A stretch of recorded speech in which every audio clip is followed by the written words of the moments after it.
Hello everyone, Jester Bell is back, and to start off this year, let's focus on something good. Let's focus on Cobra Kai. Everyone is talking about this show. Everyone loves this show, it seems.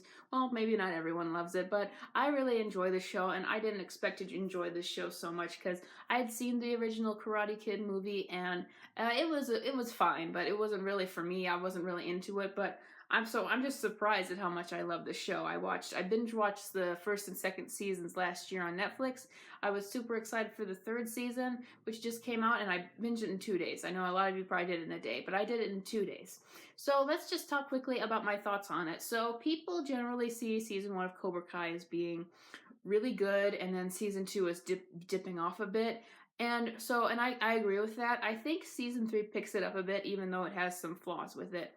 So this season, kind of the theme is continuing on with the competing the competing senseis. Really, there's Johnny Lawrence, and there's John Kreese, and then there's Daniel LaRusso, and they all have three very different ways of teaching karate and teaching how to live, basically, as they explain, like to use karate for self-defense, or to use it to fight other people, or to pick fights with other people,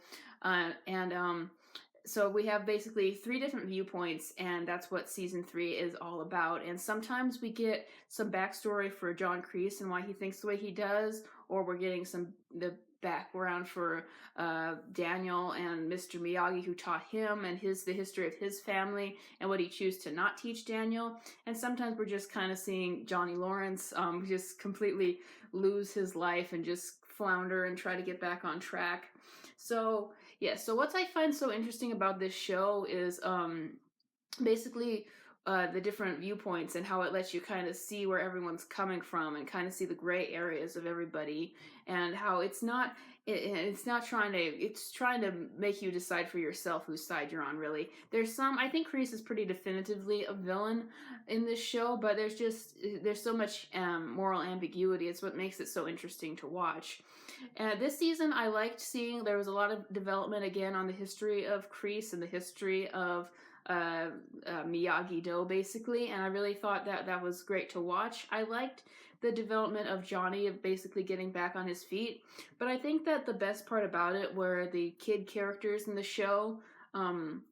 Hawk and Miguel, who's my favorite character, and Sam and Tori. I thought they were all really interesting to watch, and Robbie as well. Robbie, and this is where spoilers begin, he goes on a backsliding journey during this season, and where it's basically working his way to get him on Kreese's side and to be on the opposite of the two senseis that I think most people, they want us to root for the most, which is Johnny and Daniel, obviously. And I thought that they really built it up nicely to that moment at the end where he's finally firmly on Kreese's side.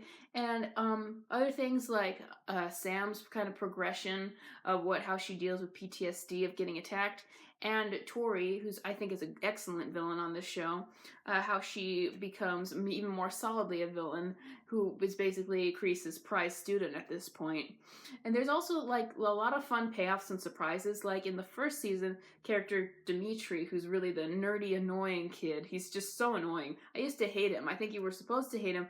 I really like him now because he's just kind of the underdog, the unexpected cool guy. That's how he's played up in this season with what we get from him.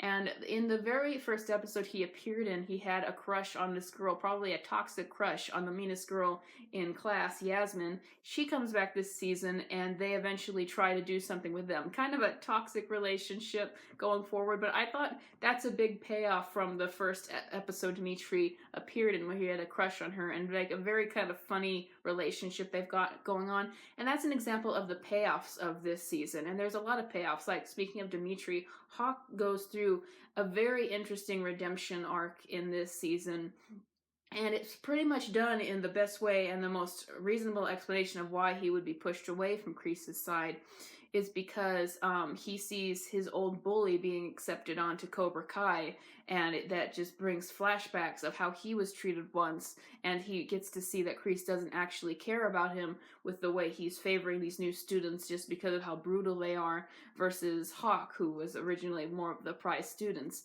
So that it's just very interesting stuff, and a lot of it comes from natural places, character-wise. There are a couple places where I think that we went a little too fast with the development. Like the moment when Hawk finally changes back to the good side and Dimitri just accepts him, I thought that was a little too quick after Hawk basically broke his arm. I thought it was a little too quick for them to reconcile. And then we also have Johnny getting into a relationship with Miguel's mom, and we knew they were going this way. Again, we know that they're going this way, they make it obvious, but when it actually happened, I thought this is going too fast for me. This is just way too fast. You needed to just give it a little more time or build it up just a little bit better before you just jump into it. So yeah, I think that the kids stuff was the strongest this season.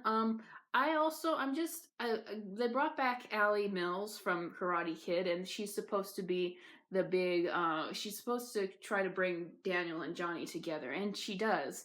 But I just don't find all the harkening back stuff as interesting. This is a spin-off show and it is just a kind of a reboot of Karate Kid, if you will, and I understand that they're doing that, but sometimes they spend too much time harkening back to the past for my taste, and I'm like, this is a good show in the now. We don't need to constantly reference the original Karate Kid movies. But as people say, this is doing what Star Wars should be doing. It should be respecting the past while going forward into the future.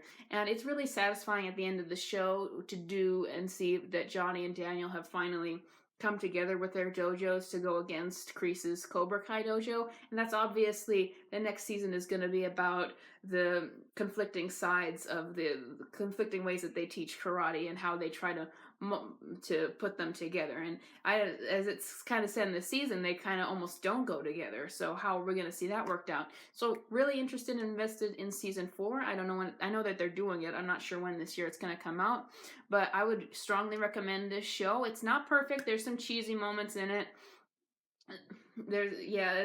Like in this season, there was almost a CW level moment where Kreese calls Daniel and threatens him, and then a cobra comes out of his car. Like, how did that even happen? Yeah, there's some cheesy moments, and there's some contrived moments when I mentioned, but overall, it's a really well written show, and it's really got some great characters in it and some good development, even if there's some hiccups here and there. So I'd recommend it. It's on Netflix right now, and it's a great way to start off the new year as a distraction from everything else that's going on.